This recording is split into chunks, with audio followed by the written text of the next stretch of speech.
Welcome to the next episode of the Travillian Next podcast. We have a good episode in store for you today. We have our two talent experts, Brian Love and Keith Daly, in the banking and fintech industries, joining me to discuss the trends we've seen in 2024 and 2025. And I think there's a lot to kind of dive into here, but I wanted to first kind of level set, my perspective, which is, with my fundamental analyst background. Community banks tend to be very top-heavy organizations, right? You have 2 or 3 people handling a lot of responsibilities. And I think that is challenging from a few different ways, one of which is succession, which I know we're going to get into here. But I thought first, I gave you guys some homework before we started this. Wanted to hear about 2024, what the types of searches you guys were doing, any trends you guys saw, and what can we kind of give people in terms of where banks were focused over the past 11, 12 months. Yeah, well, thanks for spearheading this, Mike. It's been a pretty interesting year. We've gotten some peeks behind the curtains at a lot of different community banks all over the country. We have worked on succession engagements, CEO and president searches, where we are replacing cults of personality, meaning sometimes CEOs that have kind of really as they go, the organization goes. So these are tough seats to fill, and they make for really unique searches, but they're great opportunities as banks need to understand who they're going to be in the next several years. And these engagements that we've been working on have been incredibly interesting for the boards, for all of the constituents to be part of, because we've challenged them a little bit about their strategies. I was sitting with a bank board just the other day, and it was clear that the board didn't quite understand the strategy outside of the maybe the CEO kind of owning that process. So this is a great time. That was a successful bank too, right? Very successful. Yeah. Good ROA, good ROE. So sometimes the strategy is kind of held close to the vest. This is a great time for banks all to kind of get together, from the top down and the board level down. But a few of our searches that have been really unique. One of them, for instance, was a CEO that actually passed away. And this is that we always say the hit by the bus scenario. This is a I like CEO. to say win the lottery. Win the lottery. Although this one was PG. This one was the emergency scenario. Yeah. So it really pushed this bank's to the brink of what they needed to do in a quick time frame. It didn't really have a thought out succession strategy for long term or short term, for that matter. And we came in and helped analyze the next level down. And we also went externally to compare and contrast external talent, which is succession planning in a nutshell. Yeah. Anyway, I that was one of the more interesting searches because there was a lot of urgency to that one. Yeah. And we're grateful to them for the access they provided, and they're very grateful to us for really holding their feet to the fire around their strategy and around their, kind of where they want to be over the next 5 years. Yeah, it's funny you said the hit by the bus plan. I was talking to a fintech CEO yesterday, and that term came up. That and it's pretty well known fintech, and he said if I got hit by a bus tomorrow, I don't think there's anybody who could take my place that the board would be comfortable with. So he started just kind of free-flowing ideas about succession, but that was interesting. I would say, Mike, you kind of piggyback on what Brian was saying.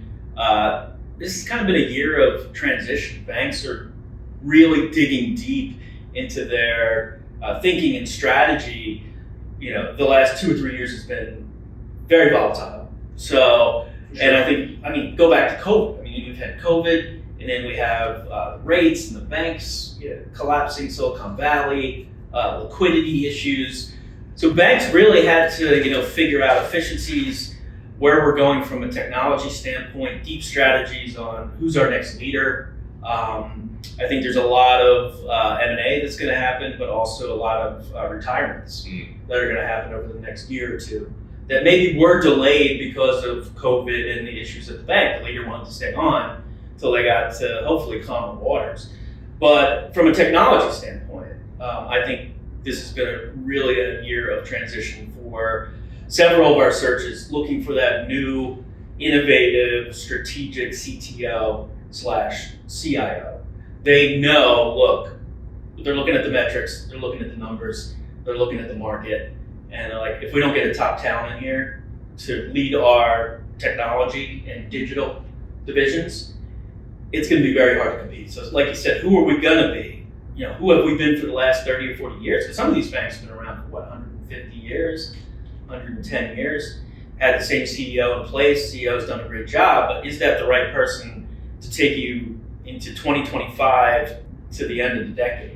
With all the changes in the industry. I'm sure we'll get back to this when we talk a little bit more about succession later. But Brian and I have been doing some strategy work recently with some banks, and I talk a lot about the org chart, right? And I think for banks, the organizational chart has been fairly steady for quite some time, and I don't think there's anything wrong with taking pragmatic views of that organizational chart and which responsibilities fall where. And if you're growing your BaaS business, it's probably not enough to have a compliance guy reporting to your chief credit officer. You probably need to add a CRO role that kind of rolls all the risk and compliance stuff up, right? If you want to have a more visionary CFO, I think that's great, especially if you're one of these higher growth banks, but you still need to have your reconciliation, your accounting. So, chief accounting officers that roll up to the CFO, there's a lot of flexibility in those org charts, and I'd love to see more banks start using that to their advantage to get talented people. On that point, we helped a bank with a chief strategy officer search, and this is a bank, mind you, that's under $3 billion in assets, but they saw the opportunity. It was actually kind of board mandated. I think they wanted to be really strategic in not missing out on acquisitions and team lift outs and M&A, et cetera. And this is a bank that decided to do that. It worked for them to kind of carve that away from the CEO to some degree. Yeah. And we were able to, we had several very, very interesting people in that candidate pool, from investment banking and corporate development, and it was a big success so far. So we tried to look at the 2024 search work, and it was pretty diverse, which I guess does make sense, right? I mean, they're somewhat episodic in nature, some of these search work, but there were some trends, right? So the most often search was finance related. CFO, treasurer, controller. I think second was tech and innovation related. And then there was kind of a three-way tie between lending, credit and risk, and CEO searches, I think. Yeah. And so I guess first, any thoughts on that? The CFO one seems to come up a lot in some of the kind of the work we do. Yeah. It almost feels like we're therapists sometimes, like trying to tell people there are CFOs out there, you just gotta know where to look. But what about as we look to 2025? Do you expect that to remain similar, or do you think those the type of search work could switch now that we obviously, as an industry, are a little bit more optimistic? The election in November definitely changed some people's perspectives about where we're heading in the next 4 years. Well, yeah, I'll start on that. I mean, the CFO, I feel like I've talked about this a lot, but it's, I think, about 10 searches if you go back, and for us as a boutique, that's a big number. Go back to 2023, 10 CFO searches from the beginning of 2023. And out of those 10, you could slice it up. Like a third of them were succession related.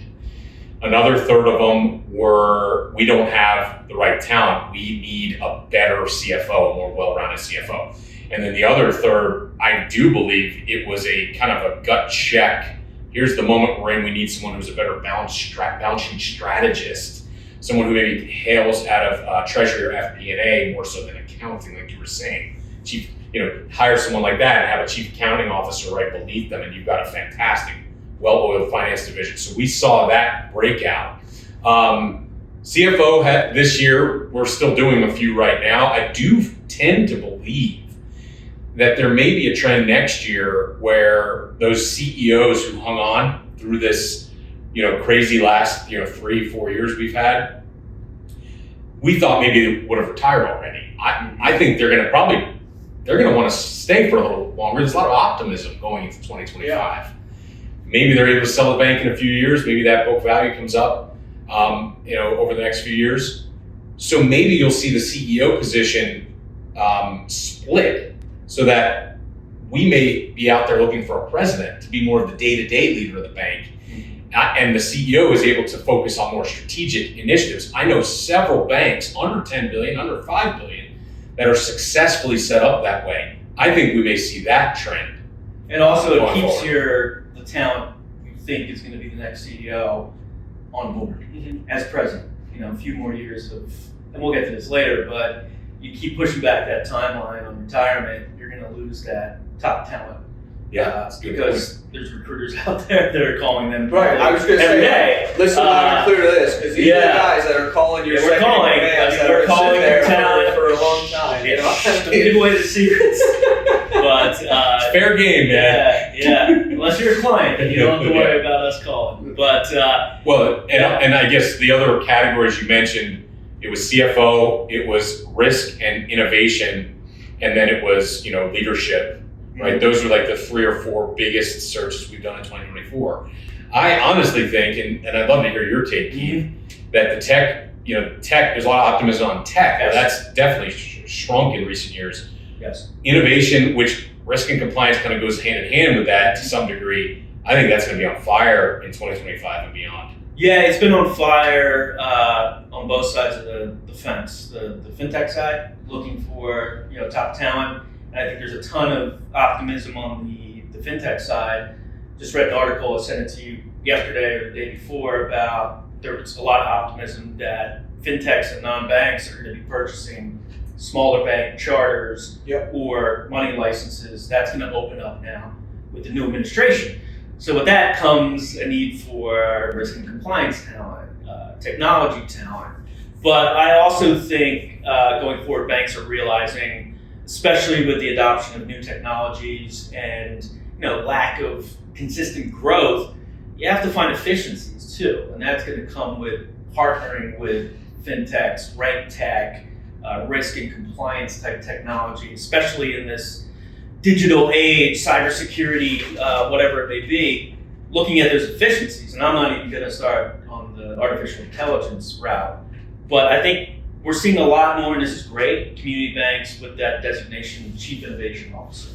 Could be Chief Strategy Officer, Chief Innovation Officer. I'm going to name drop right now Ryan Hildebrand at Bankwell up in Connecticut. The CFO there, Courtney, spoke at our conference, and she said every bank should have a Ryan. Every bank needs to have somebody who's looking at new ways to generate revenue, new technologies that can cut down costs, and just looking at what's coming down the road. Every day, I think there's going to be a lot more funding for fintechs. There's going to be a lot more interesting companies looking to help banks and credit unions on the digital side or the efficiency side. So if you don't have somebody who's looking at that technology, partnering with these firms, talking with them, because they can't do that in the day-to-day. It's just too hard. So somebody who's looking down the road, not just this year, but the next 3 to 5 years, so you're not falling behind. I think that's a role. Well, I just want to jump in, as you mentioned, Ryan Hildebrand, and hopefully he watches this and sends us a burger or something. But we actually, at one point, we recruited Ryan Hildebrand to his previous bank. This is the actionable word I would have to our viewers that are watching. And he just posted about this on LinkedIn, but it's like literally you and I would say the same thing. The key is to find someone who has operated successfully in a banking environment and a fintech environment, and understands the limitations, the regulatory push and pulls, the legacy vibe, right?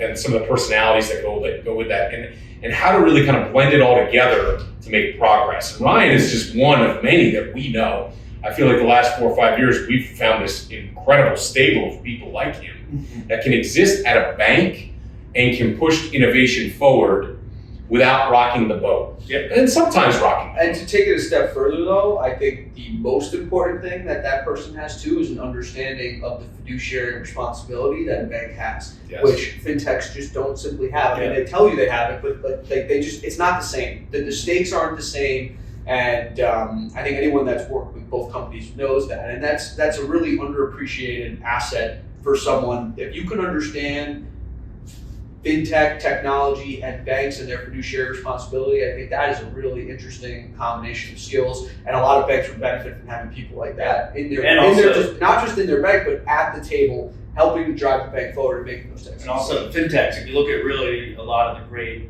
fintechs that are growing and have a great reputation out there, they have a stellar chief risk officer, chief compliance officer that has come up to the bank and understands how to speak with the bank. And the banks that are partnering with these fintechs want to see somebody on the fintech side who can speak that language and can work with their chief risk officer, somebody who understands how it works. So somebody who can bridge both of those areas is huge, and it's going to continue to grow in that direction.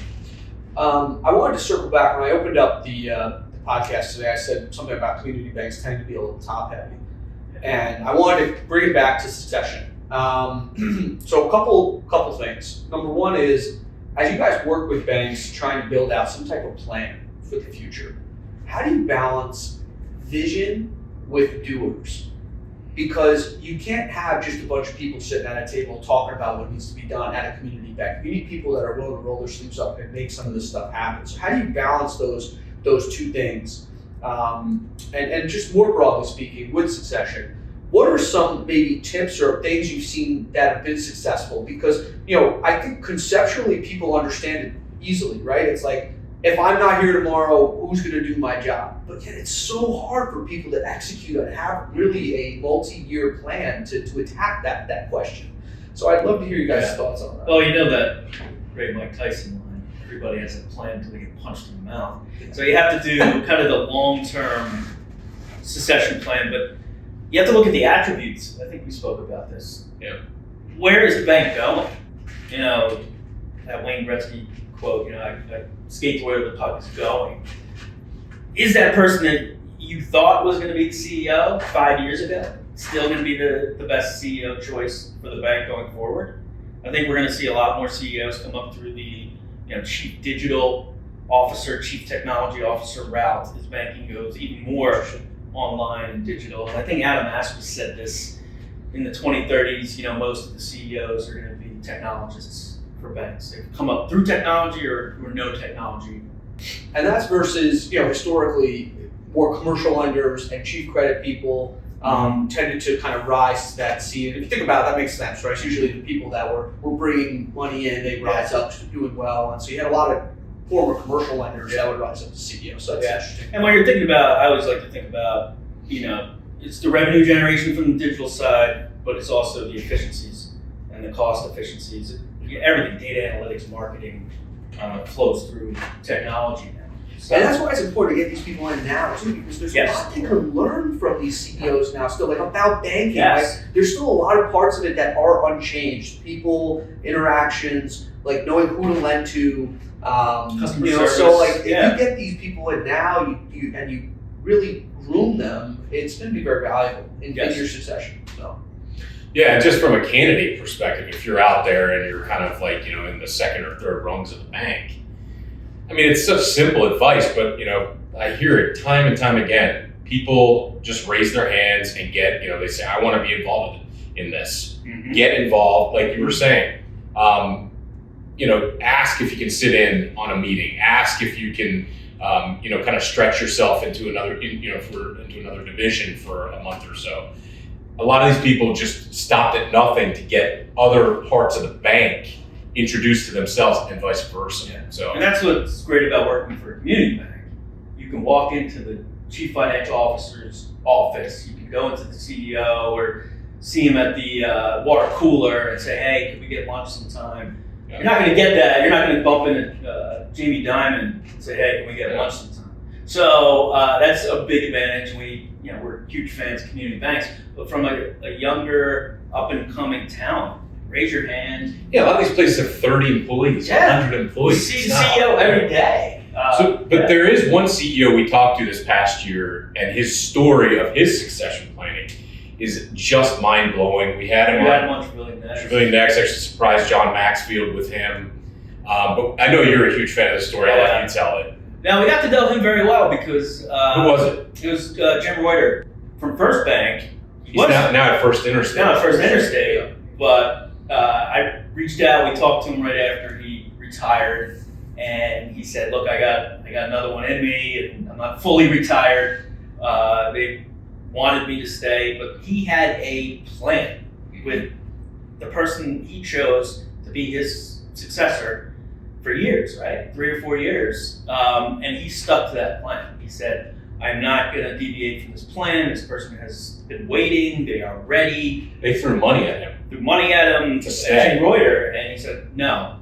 I think he's still on board. He said no leader should lead an organization for more than 10 years. Yeah. It might be such sage advice. Yeah. And it might be, going into the future more than 5 years with how things are changing so quickly. Who knows with technology? Yeah. But his story was great because he said, this was the plan. I'm going to step away, let this person take over, because, like we said before, if you start extending the retirement date, that top talent who was getting calls from people like me and Brian are going to start listening to me and Brian about other opportunities. Yeah. So, and, I think, not to go too down far this rabbit hole, but I think part of the succession problem in the industry too is a lot of smaller banks view their exit as a sale. And so why do you have to waste time and money developing your pool when inevitably you're going to sell the bank? And I think the problem with that now is there's been so much reduction in the amount of banks, and the supply and the demand is not necessarily great in terms of buyers and sellers. There's more sellers than there are willing buyers. There's a lot of people that are optimistic that's going to improve. I think it might a little bit, but I think sometimes the numbers are the numbers. And so, if you're not really doing your duty to develop your bank's leadership team to persist beyond a sale, which is an uncertain event, I think, it's a disservice. But I wanted to bring us home here. When I joined Travillian in July, one thing that I was kind of interested to find out was how much repeat search business you guys get with customers. And I wanted to spend a minute on that. I thought it might be beneficial for some people to just hear a little bit more about your search process and why you guys think once people kind of break through that barrier. And I think there was a quote we were talking about yesterday about how sometimes you can find 120 candidates, but they could all be bad, right? And it's how do you find, really what you're looking for is 4 to 5 good candidates. I mean, the 120 number is relevant, but I'd love for you guys to spend a minute on the process and why you think it's a bit differentiated. Yeah, well, I mean, we put a lot of work into the front end of our process, and we've refined that over probably the last 10 years. Because we get so many repeat clients, we want to make sure that we can absorb as much as we can. We include, when it's chairman, CEO, or president searches, we're talking to the entire board and we're talking to the entire executive team. And they're two different conversations, of course. As you go down the C-suite, those conversations may not be as elaborate, but we take a lot of time to understand the bank's culture. And sometimes we detect that the bank's culture is not completely firm. And so that's an exercise that we try and go through, because when we go out and storytell, which by the way, that's the word, storytell. When we storytell about our bank clients to the open market, it has to be pretty, there's got to be a salesmanship to it. Yeah, you got to get the candidates excited. Yeah, especially if they're relocating. And that's the thing about our services. We do a national search, so the best talent for your bank could be, especially at the CEO level, C-suite level. There's only, like you said before, there's less banks, there's less opportunities. Great talent will relocate for a CEO role, CFO role, Chief Operations Officer. But Brian's right. From the questionnaires to the Zoom calls, the first week of the process is just information gathering on our end. At least initially, because then if we have repeat business, we actually understand the culture a lot more, so it can go a little bit quicker.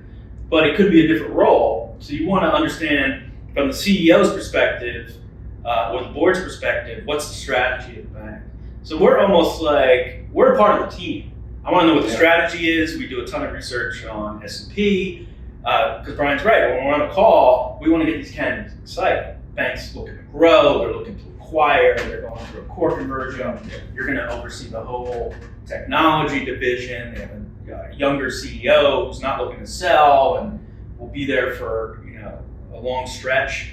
So you got to be able to talk about that and get them excited for that first call, especially top talent. I mean, they're getting calls from recruiters all day, but 99.9% of the recruiters don't know banking like us. We can have conversations about what's happening in the market. We bring Mike on calls. It's just so much, we're consultants also. We talk about the industry. We make connections. So there's just so much more we do beyond just the search. But you have to learn your client. You have to learn what their culture is, what their strategy is. There's a nuance to those conversations because you get to know the personalities. that make up those boards, that make up those Who will executive fit? teams. And those are those little things, the things that the interests and the hobbies and the different kind of traits that make up that bank's executive team. That's what trickles through when you're talking to candidates. That's what really finds long-term matches, right? But not only that, spending all that time in the front end all but makes us the best storyteller for your bank in the subsequent search we're going to do for you. Like, we don't need to do that again. We've got it. Our whole team has it. Yeah. So that's why I think that you've seen all those tombstones for so many repeat clients, because we get in, we learn, and we're able to tell that story again and again and again. Yeah. Put you on the spot. Predictions for 2025 in the talent world. Give me something. Juan Soto is going to the Mets. That's number one in the talent world. Bold prediction right there. You want me to go first? Sure. I think we're going to see a lot more chief technology officer searches.